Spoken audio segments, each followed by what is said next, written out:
The Israeli military says tens of thousands of reservists have been called up to support the operation as troops push deeper into Gaza City. Joining us to discuss the latest on the war in Gaza now is geopolitical analyst Andrei Schwartz. Good evening, Andrei. Hi, good evening, and thank you so much for having me on your show. My first question is, what more do we know about Israel's attacks on Gaza City and their humanitarian impact? So I would dial back into what we've heard already on your show earlier, which is that, and we've seen the Israelis dropping leaflets over Gaza City, advising residents to move to Mawasi, which is further to the south, which is a humanitarian area. It was already designated as such, and the Israeli army has secured it from the Hamas terrorist group. What Hamas is doing is they are telling the residents of Gaza City to stay put, so that the Israeli army will not be able to go in and dismantle the last battalions of the Hamas terrorist group. So this is really what Gaza residents are up against. They are between the Hamas terrorists, which tell them and threaten them and actively attack them when they try to leave Gaza City towards Mawasi, and the Israeli army, which is trying to go in to destroy Hamas and to liberate the 20 or so of the kidnapped Israelis who are still believed to be alive in the hands of Hamas in Gaza City, under Gaza City to be exact, in the tunnels there, and then again to destroy Hamas itself. So look, it's a terrible situation for the Gaza residents. And again, we have amongst the Gaza residents, we have those who are against Hamas, those who were against Hamas even before October 7th, but their voices were stifled. They were under death threats from Hamas if they took the courage upon themselves to say anything. And then you have those who are part and parcel of the support of Hamas and part of the families of Hamas, which try to again to block any sort of resolution to this conflict, which is almost 2 years already. We are up against the barrier of October 7th again in about a month from now, a month and a day from now. So. Again, there is no ideal situation for the residents of Gaza who are against Hamas, who would like Hamas to go, to be dismantled.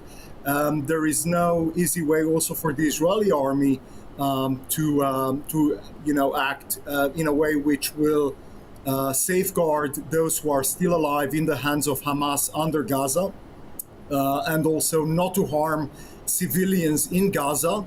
And not to tarnish the image of Israel further in the eyes of decent Europeans, Americans, etc., as well as Asians, Africans, and beyond, who have no stake directly in this conflict, but who see these images out of Gaza, and who are swayed in the direction of Hamas ultimately by this unidirectional flux of images from Gaza, because we also have from Gaza the primary source of information, of videos, etc., being Hamas itself, because the independent journalists in Gaza do not exist. They are Hamas. Those who were independent were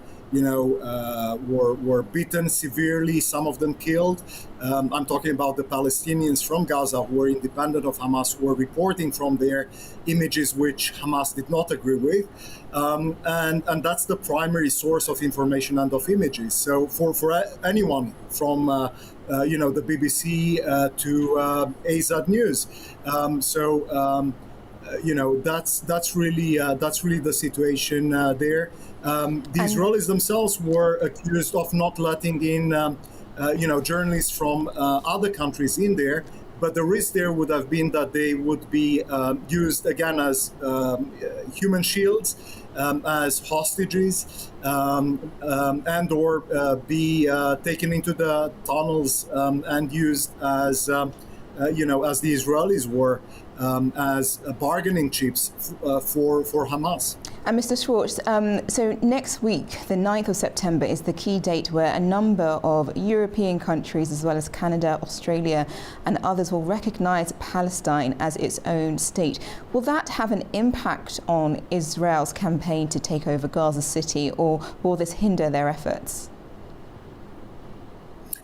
It will not have an impact on the campaign, I believe. Look, many former communist countries in Eastern Europe, at the behest of the Soviet Union at the time, have recognized a Palestinian state back in the 80s, 88, most of them. Did that change anything? Did it have, did it have an impact on at that time on Fatah and Arafat, Yasser Arafat, the Cairo-born revolutionary who was a pawn of Moscow, and the building of a Palestinian state? No, Arafat was given a Palestinian state also as late as the year 2000, when Ehud Barak was the prime minister of Israel. Yasser Arafat was, together with him, invited to the White House and to Camp David, and he was basically offered a Palestinian state at the urging of the U.S. administration of the time, that time. Did this have any impact on the ground? No, because Yasser Arafat did not want to accept, a Palestinian state, which would have had at that time half of Jerusalem as its capital. Why? Because the project of Yasser Arafat, as well as the project of Hamas, is the same. It's not establishing another Arab state. It would be the 23rd Arab state in the world. It's not another Islamic state, majority state. It would be the 57th one in the world. It's really dismantling the one Jewish state.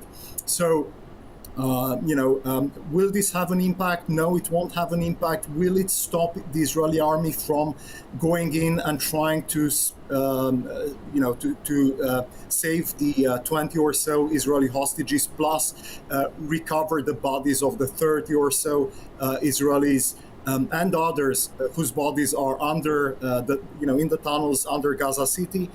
No, that seems to be the only way forward to achieve that and to destroy Hamas, because Hamas has promised, after October 7th, has promised through the voices of its leaders to repeat the 7th of October 2023 as many times as possible, when they will have again the force, the strength to do so. So what are the options for Israel in face of such a promise? Just to believe the terrorist organization and to Thank you so much. Sorry to cut in there. Thank you so much for your insights and for joining me this evening, Mr. Schwartz. Thank you. US President Donald Trump has criticized India for purchasing large amounts of oil from Russia